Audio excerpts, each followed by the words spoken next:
देख रहे हैं न्यूज़ 7 हिंदी, राष्ट्र प्रथम।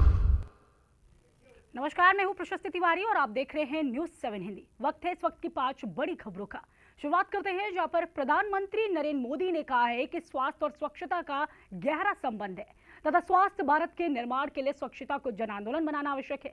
उन्होंने कहा कि वर्ष 2014 में सरकार बनने के बाद देश भर में स्वच्छ भारत मिशन की शुरुआत इसी सोच के साथ की गई। कहा कि स्वच्छ भारत मिशन के तहत देश में करोड़ों शौचालयों का निर्माण किया, जिससे भारत को खुले में शौच से मुक्त कराने में दिशा में बड़ी सफलता मिली। साथ ही सार्वजनिक स्थानों की साफ सफाई के लिए व्यापक अभियान चलाए गए। लोगों के बीच स्वच्छता को जीवन शैली का हिस्सा बनाने के लिए विभिन्न पहल शुरू हुई। साथ ही शहरों में स्वच्छता को बढ़ावा देने के उद्देश्य से स्वच्छ भारत रैंकिंग की व्यवस्था भी शुरू हुई। नगर निकाय के बीच स्वस्थ प्रतिस्पर्धा का माहौल बना। प्रधानमंत्री ने कहा है कि चंडीगढ़ भी इस रैंकिंग में बेहतर प्रदर्शन करने के लिए लगातार प्रयासरत है। पीएम मोदी ने जोर देकर कहा है कि स्वच्छता केवल सरकारी कार्यक्रम नहीं है, बल्कि हर नागरिक की जिम्मेदारी है और स्वस्थ भारत के निर्माण के लिए सभी को इसमें सक्रिय भागीदारी निभानी चाहिए।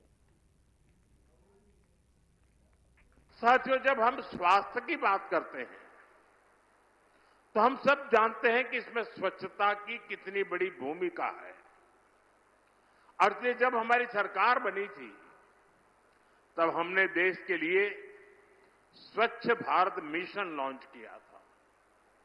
देश में करोड़ों शौचालय बनाए गए, भारत को खुले में शौच से मुक्त कराया गया, सार्वजनिक स्थानों की स्वच्छता के लिए अभियान चलाए गए, सफाई हमारी जीवन शैली का हिस्सा बने।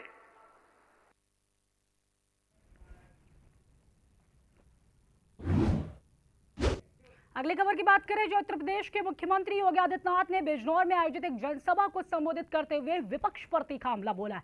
उन्होंने कहा है कि कुछ लोगों को दंगा, गुंडाराज और माफिया वाला उत्तर प्रदेश पसंद था, जबकि उनकी सरकार ने प्रदेश को अपराध, दंगा और कर्फ्यू से मुक्त बनाने का काम किया है। सीएम योगी ने कहा है कि जिन लोगों को दंगा युक्त, गुंडा युक्त, अपराध और माफिया से युक्त बिजनौर चाहिए था, वे समाज को बांटने वाले लोग हैं। उन्हें जिन्ना पसंद है, लेकिन हमें जिन्ना नहीं गन्ना पसंद है। उन्होंने कहा है कि प्रदेश सरकार ने गन्ना किसानों के हित में गन्ने का मूल्य भी बढ़ाया है। मुख्यमंत्री ने दावा किया है कि पहले की सरकारें अपराधियों पर नियंत्रण न होने का हवाला देकर कांवड़ यात्रा, जन्माष्टमी, रामनवमी की शोभा यात्रा और दुर्गा पूजा के पंडालों पर रोक लगाती थी। साथ ही अब उत्तर प्रदेश अपराध, माफिया, दंगा, कर्फ्यू से मुक्त है, इसलिए कांवड़ यात्रा सहित सभी धार्मिक आयोजन पूरे उत्साह और सुरक्षा के साथ संपन्न हो रहे हैं। योगी आदित्यनाथ ने प्रदेश भर में यह लागू करने की बात कही है। जिन लोगों को दंगा युक्त, गुंडा युक्त, अपराध और माफिया से युक्त बिजनौर चाहिए था, ये वे बांटने वाले लोग हैं। जिन्हें जिन्ना पसंद है, हमें जिन्ना नहीं, हमें गन्ना पसंद है। इसलिए गन्ना किसानों के गन्ना मूल्य का दाम भी बढ़ाया है, अपराध मुक्त भी किया है, कर्फ्यू मुक्त भी किया है, दंगा मुक्त भी किया है। और उसी दंगा मुक्त उत्तर प्रदेश की इस परिकल्पना का परिणाम है। पिछली सरकारें क्या करती थी?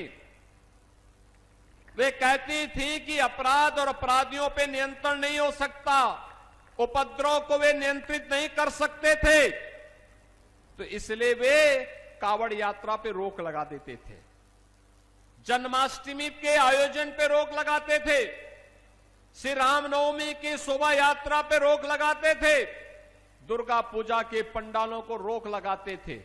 लेकिन अब अपराध और अपराधियों पर नियंत्रण है, कर्फ्यू मुक्त, माफिया मुक्त और दंगा मुक्त उत्तर प्रदेश है, तो धूम धड़ाके के साथ अब कांवड़ यात्रा निकल रही है। अब कोई रोक नहीं है, जन्माष्टमी पे कोई रोक नहीं है, रामनवमी की शोभा यात्रा पे रोक नहीं है, दुर्गा पूजा पंडालों पे कोई रोक नहीं। खबरों में आगे बढ़े जो लद्दाख के पर्यावरण कार्यकर्ता और शिक्षा सुधारक सोनम वांगचुक ने एक बड़ा बयान दिया है। उन्होंने कहा है कि वह किसी भी परिस्थिति में 20 जुलाई तक जीवित रहेंगे ताकि वह अपने समर्थकों के साथ संसद तक मार्च कर सके। वांगचुक ने कहा है कि मैं किसी भी हालत में 20 जुलाई तक जिंदा रहूंगा ताकि मैं आप सबके साथ संसद तक मार्च कर सकूं। अगर 20 जुलाई को हमारा मार्च सफल नहीं रहा तो फिर मैं भूत बनकर वापस आऊंगा। सोनम वांगचुक लंबे समय से लद्दाख के मुद्दों को लेकर आवाज उठा रहे हैं। वह लद्दाख के संविधान की 6ठी अनुसूची में शामिल करने समेत अन्य मांगों को लेकर आंदोलन कर रहे हैं। उनके इस बयान के बाद राजनीतिक और सामाजिक हलकों में चर्चा तेज हो गई। उन्होंने अपने समर्थकों से आंदोलन में शामिल होने की अपील करते हुए कहा है कि उनकी लड़ाई लद्दाख के भविष्य और वहां के लोगों के अधिकारों से जुड़ी हुई है। हालांकि उनके बयान को लेकर अलग अलग प्रतिक्रियाएं भी सामने आ रही हैं। बाहर से कमजोर हूं मगर अंदर से बहुत मजबूत हूं और मुझे उम्मीद है आप लोग अंदर बाहर दोनों से बहुत मजबूत हैं।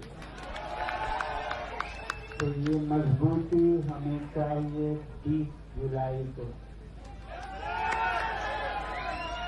जब हम बहुत ही शांतिपूर्ण तरीके से मार्च निकालेंगे संसद तक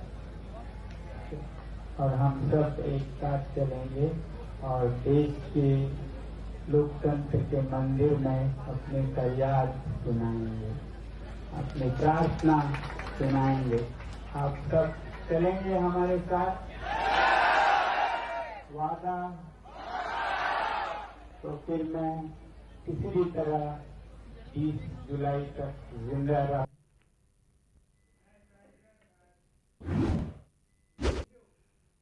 अगली खबर की बात करें जो ऑल इंडिया मुस्लिम जमात के राष्ट्रीय अध्यक्ष मौलाना शहाबुद्दीन रजवी बरेलवी ने जौहर यूनिवर्सिटी पर संभावित बुलडोजर कार्रवाई को लेकर एक बड़ा अपील किया है। उन्होंने कहा है कि किसी भी कार्रवाई का असर हजारों छात्रों के भविष्य पर बिल्कुल भी नहीं पड़ना चाहिए। मौलाना शहाबुद्दीन रजवी ने कहा है कि शिक्षण संस्थान को सजा नहीं मिलनी चाहिए, छात्रों का भविष्य प्रभावित नहीं होना चाहिए। प्रशासन से अपील की है कि जौहर यूनिवर्सिटी से जुड़े मामलों का ऐसा कदम उठाया जाए कि विद्यार्थियों की पढ़ाई बाधित न हो। उन्होंने कहा कि किसी भी विवाद या कानूनी मामलों के छात्रों के हितों में प्राथमिकता दी जानी चाहिए क्योंकि बड़ी संख्या में छात्र अपनी शिक्षा के लिए संस्थान पर निर्भर होते हैं।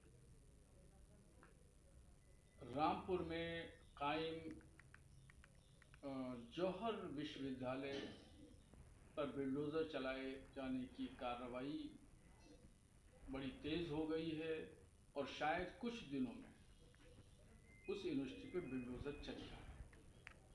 इसलिए मैं उत्तर प्रदेश की हुकूमत और रामपुर के ज़िला प्रशासन से मेरी गुजारिश है कि अपने फैसले पर पुनर्विचार करें, इसलिए कि ये यूनिवर्सिटी ऐसी शख्सियत के नाम पर बनी है और मौलाना मोहम्मद अली जौहर ये वो ज़ात है जिसने ब्रिटिश साम्राज्य के खिलाफ गांधी जी के साथ ज़बरदस्त आंदोलन किया और जब भारत की नुमाइंदगी करते हुए वो लंदन पहुंचे और गोलमेज का